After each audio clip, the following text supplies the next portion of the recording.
Welcome to Animal Attacks. Today, I'll go over the stories where people thought they had a special bond with their animals and learned there were still things they couldn't control. From a wildlife show owner entering the water with his massive crocodile, to a man facing the tiny python he raised after it grew into something far beyond what he expected. Let's start with a chimpanzee that grew up at a family table, treated like one of their own. It was June 14th, 2015, in a rural community in eastern Kentucky. The quiet mountain area was known for wooded roads, scattered homes, and families who had lived there for generations. Darvin Meese was 61 years old and had spent most of his life in the same county. After leaving his mining job because of a back injury, he settled into a quieter life with his wife Patsy. He mostly spent his time taking care of their home and looking after the animals they kept. Then, back in 2002, Darvin and Patsy brought home a young chimpanzee they named Gerald. They had bought him from an animal dealer, and honestly, they treated him less like a wild animal and more like another member of the family. Gerald wore clothes, ate meals at the kitchen table, and was allowed to walk around the house just like a household pet. I can picture how unusual that must have looked to anyone seeing it for the first time, because a chimpanzee sitting at a family table is not something you normally expect to see inside a home. For years, the neighbors knew about Gerald and saw him as unusual, but at the time, most people thought he was harmless. As Gerald grew older, however, his behavior became harder to manage. Adult chimpanzees are significantly stronger than humans and can become territorial as they mature.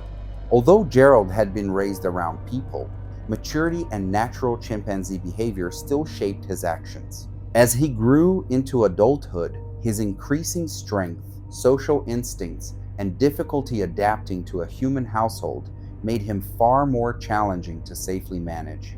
In the months leading up to the incident, Darvin noticed changes. Gerald became more aggressive during feeding and reacted poorly when unfamiliar people entered the home. There were moments when he pushed furniture over, became restless, and acted unpredictably. Patsy had previously suffered an injury caused by Gerald, but minimized the incident, believing the behavior could still be managed. On that summer afternoon, Patsy's niece Lena visited the home with her boyfriend Colt, who had never met Gerald before. Wanting to prevent any problems, Darvin kept the chimpanzee separated for part of the visit. Later, when Gerald was allowed back into the living area, he showed signs of agitation around the unfamiliar visitor. His behavior became increasingly difficult to predict as the situation became more stressful.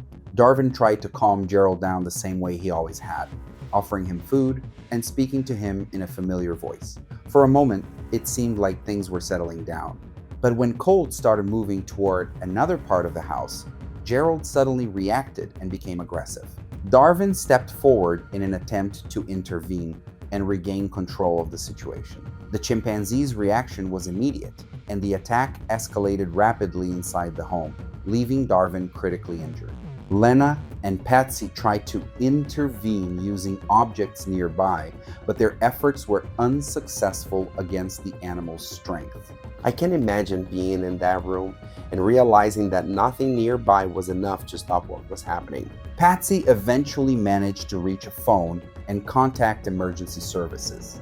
Responders secured the property and waited until the chimpanzee was safely contained before entering the home. Once inside, Darvin was found with catastrophic injuries caused by the attack, including severe blood loss and extensive trauma. He was transported for emergency treatment, but the severity of his injuries was too great. Despite medical efforts, Darvin died from complications related to the trauma he suffered during the attack. Gerald was later removed from the property and euthanized. The incident received limited local attention, and Darvin's family chose to keep their loss private. They eventually left the home where the attack occurred and moved away from the area.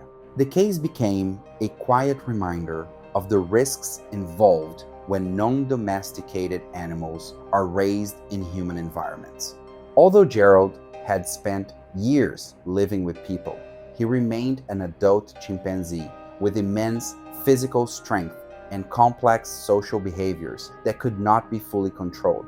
For me, It's hard to process how something so normal to them became dangerous. Up next, we move from a Kentucky home to a South African wildlife property, where a crocodile owner trusted a routine he had repeated for years. It was July 22, 2017, outside a small rural settlement in Limpopo Province, South Africa. The area was surrounded by farmland, bushveld, and private wildlife properties where visitors occasionally came to see native animals. Hendrik Botha was a 54-year-old small business owner who operated a modest bush lodge with the help of one part-time employee. He had spent years maintaining the property and building a quiet livelihood centered around providing visitors with a rural wildlife experience. People who knew him described him as someone who was deeply interested in animals and believed patience and familiarity could make wild animals easier to manage around humans. Several years earlier, Hendrik acquired a young Nile crocodile named Goliath. As the animal grew into a massive predator, Hendrik became convinced that years of handling had made the crocodile accustomed to him and predictable around him. Feeding demonstrations became part of the attraction, with visitors observing from a designated viewing area while Hendrik entered the enclosure as part of a routine he had performed many times before. Although some people questioned the risks involved, the demonstrations continued. It's strange to me how an animal can seem familiar for years while still being something completely different from a normal pet. Over time, some visitors and others familiar with the property reportedly raised concerns about the risks of entering the enclosure with such a large crocodile. Hendrik, however, believed that after years of working with Goliath, he understood the animal well. That afternoon, he entered the enclosure with food while his assistant remained nearby. At first, Goliath stayed still in the water. Hendrik moved closer, following a routine he had gone through many times before. To him, it was another familiar feeding. But no matter how familiar the crocodile seemed, it was still a powerful wild animal. Then, almost without warning, everything changed. In a matter of seconds, Goliath suddenly surged toward him. The attack happened so quickly that Hendrik had almost no time to react. Goliath reached him within moments and grabbed onto his leg, using his strength to pull him off balance and drag him away from the edge. The visitors watching from behind the barrier could only step back in shock, realizing there was no safe way for them to get close. Hendrik was still conscious at first, struggling as those nearby tried to figure out what they could do. His assistant rushed to help, attempting to distract the crocodile from outside the enclosure while calling for emergency services. But standing just a few feet away, they were forced to watch as an animal they had seen as part of a routine became something no one there could safely handle. The people watching could only stand back as the situation unfolded. What had started as a routine demonstration had suddenly become a life-threatening emergency. I keep thinking about the people watching a routine demonstration turn terrifying in seconds. By the time authorities arrived, Hendrik had been pulled into the water. Authorities secured the area while waiting for wildlife personnel trained to handle the crocodile. Only after the animal was contained could responders safely enter the enclosure and recover Hendrik. The examination determined that Hendrik died from severe traumatic injuries and fatal blood loss caused by the attack. Following the incident, authorities reviewed the circumstances surrounding the crocodile and its future management. In the months that followed, the lodge ceased operating, as the small business could no longer continue without its owner. Hendrik's family chose to keep the funeral private. The property eventually fell quiet after operations ended, leaving behind a site that had once welcomed visitors interested in observing wildlife. My mind goes to the empty property that was once filled with visitors. The tragedy became a quiet example of the dangers involved when people form close relationships with powerful wild animals. Despite years of familiarity, the crocodile remained a powerful, non-domesticated animal whose behavior could never be fully predicted or controlled. The incident served as a reminder that experience alone cannot eliminate the risks of working closely with large predators.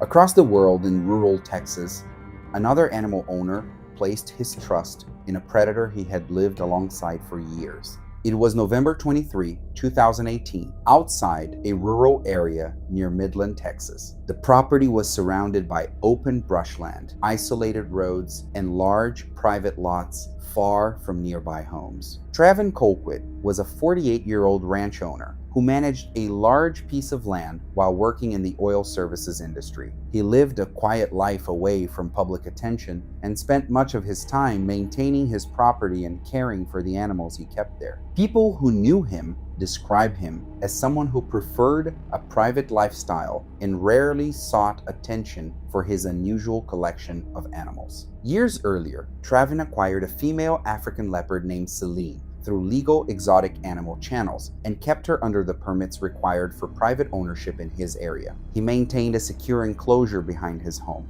and gradually made the leopard one of the more unusual features shown to visitors at occasional ranch gatherings. Friends and visitors viewed the animal from outside the fence, and Travin believed years of handling had made Celine accustomed to him and predictable during their interactions. I get why he felt comfortable after years of routine, but a wild animal still has instincts you can't fully control. The enclosure sat away from nearby homes, surrounded by dry brush and open land. As Celine got older, she started acting differently. Friends who visited the ranch occasionally noticed her pacing back and forth for long stretches, reacting more strongly to unexpected noises, and seeming less comfortable with the routines she had followed for years. Travin noticed the changes too, but he believed they were manageable and trusted the experience he had built from working with her for so long. Looking back, those kinds of changes would have made me a lot more cautious around an animal like that.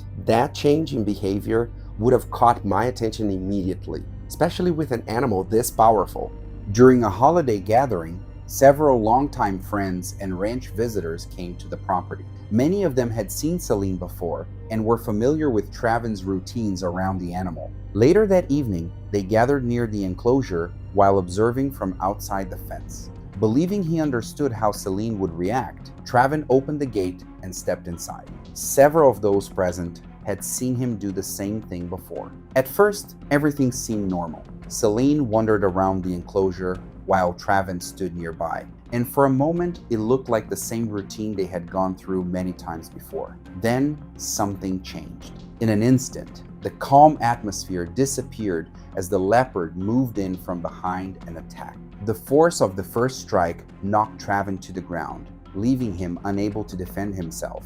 Guests immediately rushed toward the enclosure and tried to find a way to stop the attack, but the locked gate prevented them from reaching him. Several people tried to distract the leopard from outside the fence, while others looked for some way to help. They shouted, banged on the fencing, and tried to draw the animal's attention away, but nothing seemed to work for more than a few moments. At the same time, emergency responders were called as everyone nearby desperately tried to do something without putting themselves in even greater danger. Those few seconds must have felt incredibly chaotic for everyone there. Authorities arrived at the property after receiving the emergency call. Because the leopard remained inside the enclosure, responders secured the area before approaching. Once the animal was secured, emergency personnel entered and found Travin with severe injuries. He was transported for medical treatment, but the attack had caused life-threatening trauma and massive blood loss. Despite emergency care, Travin died from complications related to the injuries he sustained. Following the incident, authorities reviewed the future of the leopard and the remaining animals on the property. The private animal operation eventually came to an end.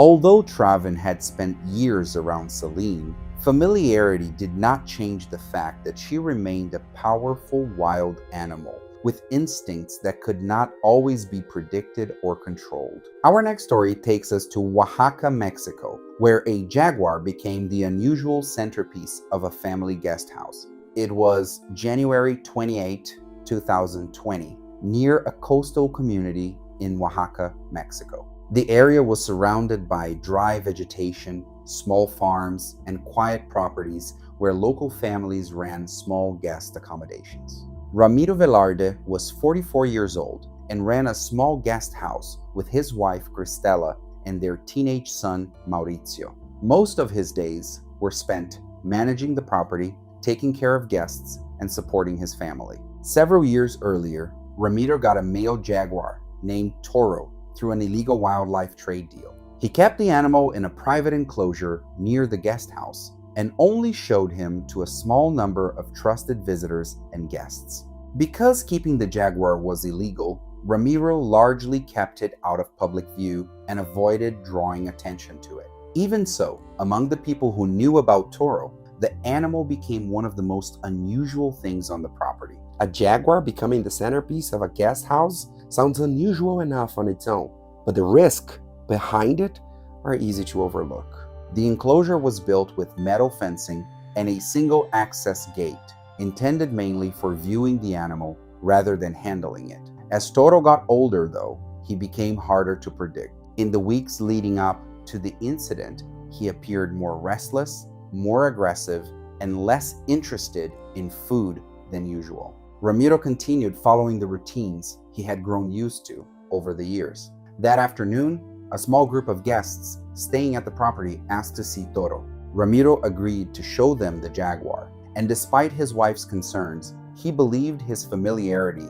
with the animal would keep the situation under control. He stepped inside the enclosure while visitors watched from outside the barrier. At first, Toro stayed at a distance, appearing calm as Ramiro attempted to get the animal's attention.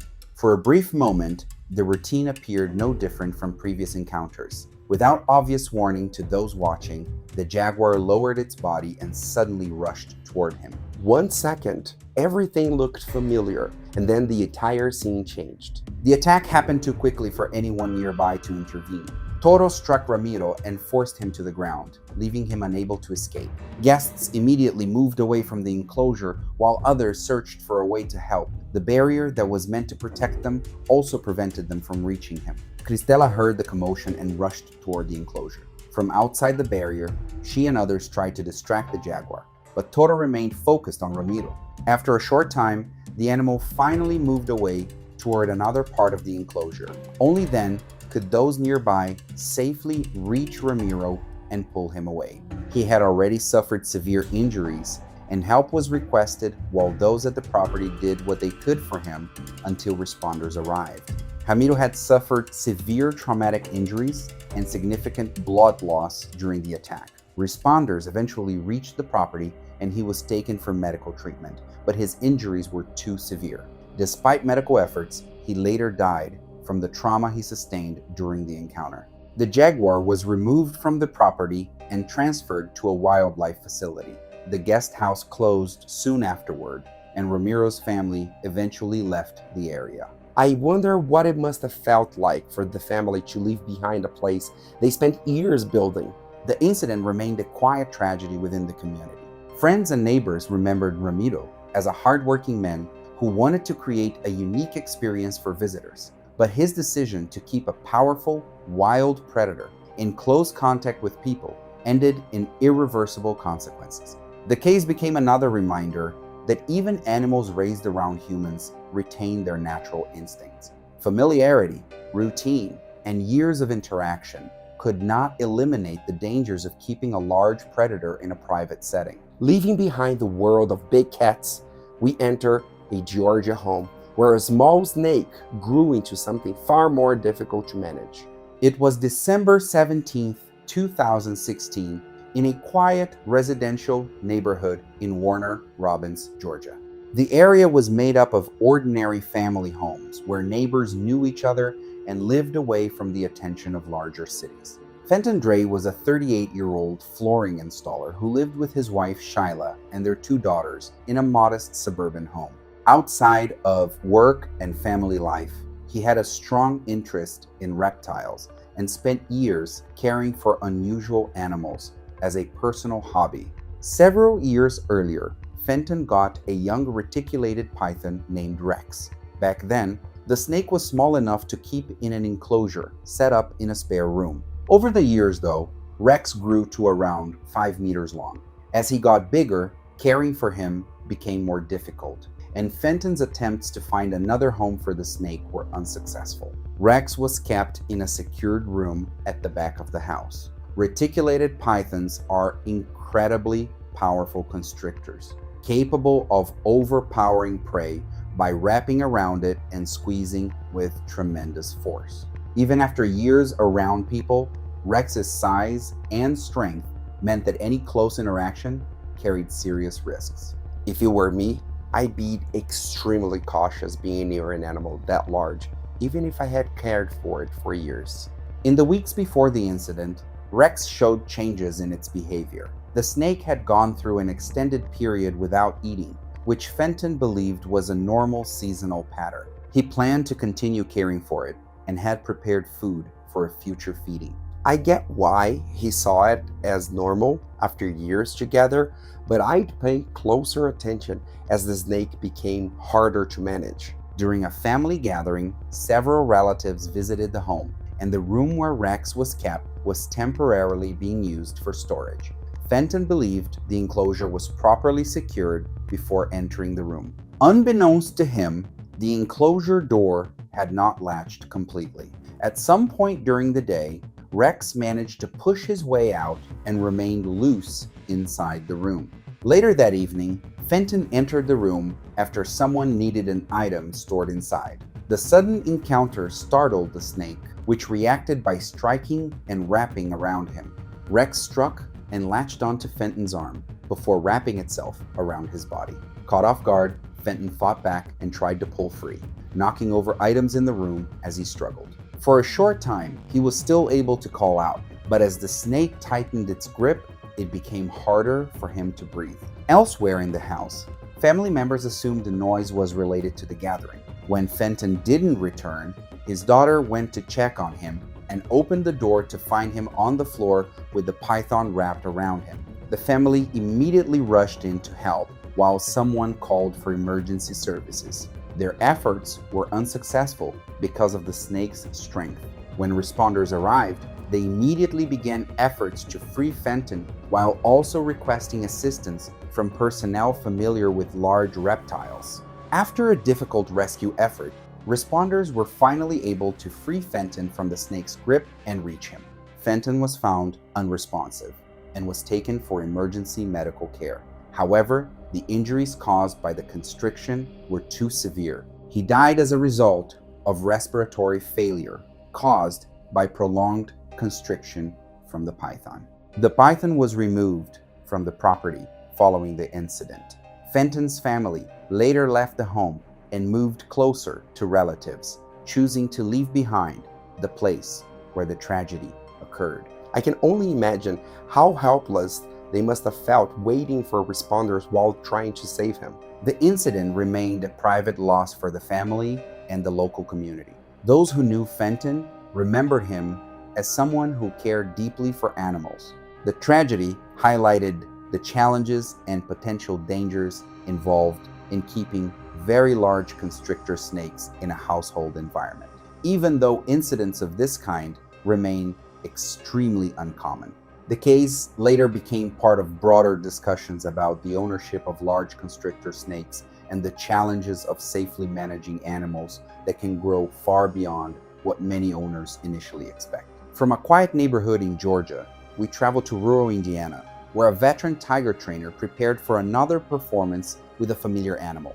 It was August 1st, 2021, outside a rural property near Connorsville, Indiana. The area was surrounded by farmland, open fields, and isolated homes, where large private animal facilities were uncommon but possible. Cornell Haas was 67 years old and had spent decades working with large cats. After leaving a traveling animal show years earlier, he settled on a small property where he continued caring for a Bengal tiger named Kaiser, a tiger he had raised and worked with for many years. Kaiser had been with Cornell for most of his career, and after so many years together, Cornell believed he understood the tiger well. After retiring, he occasionally invited small groups of friends and animal enthusiasts to observe Kaiser and learn about his care and training in informal educational gatherings. The demonstrations took place beside the tiger's enclosure on the property.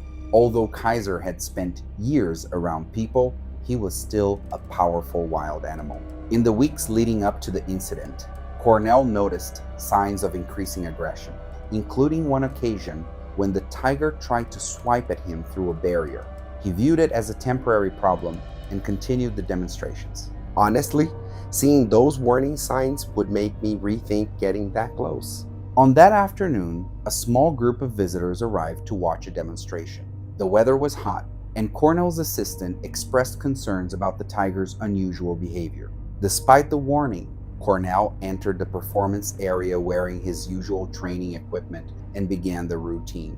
At first, the demonstration appeared routine. Kaiser responded to several familiar cues, though some people present later recalled that he seemed unusually distracted and less responsive than normal. As the session continued, the tiger began pacing and focusing more on Cornell's movements than on the commands themselves. The atmosphere gradually became tense before the situation suddenly escalated. That sudden change in behavior is what would have caught my attention immediately.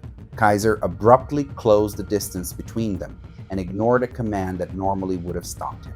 Cornell attempted to back away and redirect the tiger's attention, but the animal continued advancing. Moments later, Kaiser knocked him off balance, and the situation quickly turned into an active attack. The visitors backed away in panic while Cornell's assistant tried to distract the tiger from outside the barrier using whatever was available while waiting for help to arrive. Despite their efforts, Kaiser stayed focused on Cornell until responders reached the property. I keep thinking about how terrifying those moments must have been. Watching someone they knew being attacked while knowing they couldn't safely step in. Emergency services were contacted and responders reached the property. Because the tiger remained inside the performance area, responders first focused on safely containing the animal using the enclosure and available barriers. Once Kaiser was secured away from Cornell, medical personnel were able to enter the area and provide treatment. Wildlife specialists later assisted with managing the tiger. Cornell was found with severe injuries to his shoulder, arm, chest, and other areas of his body, including deep tissue damage, major trauma, and significant blood loss caused by the attack. He was transported for emergency treatment, but the injuries were too severe. Despite medical efforts, Cornell died from complications related to the trauma he suffered during the encounter. Following the incident, authorities reviewed the circumstances surrounding the attack, including the future of the tiger. The attack remained a quiet tragedy within the local community, where many people remembered Cornell for his lifelong dedication to animals. At the same time, the incident highlighted the risks involved in working closely with large predators. Even after decades of training and familiarity, Kaiser remained a powerful wild animal whose behavior could never be completely predicted or controlled.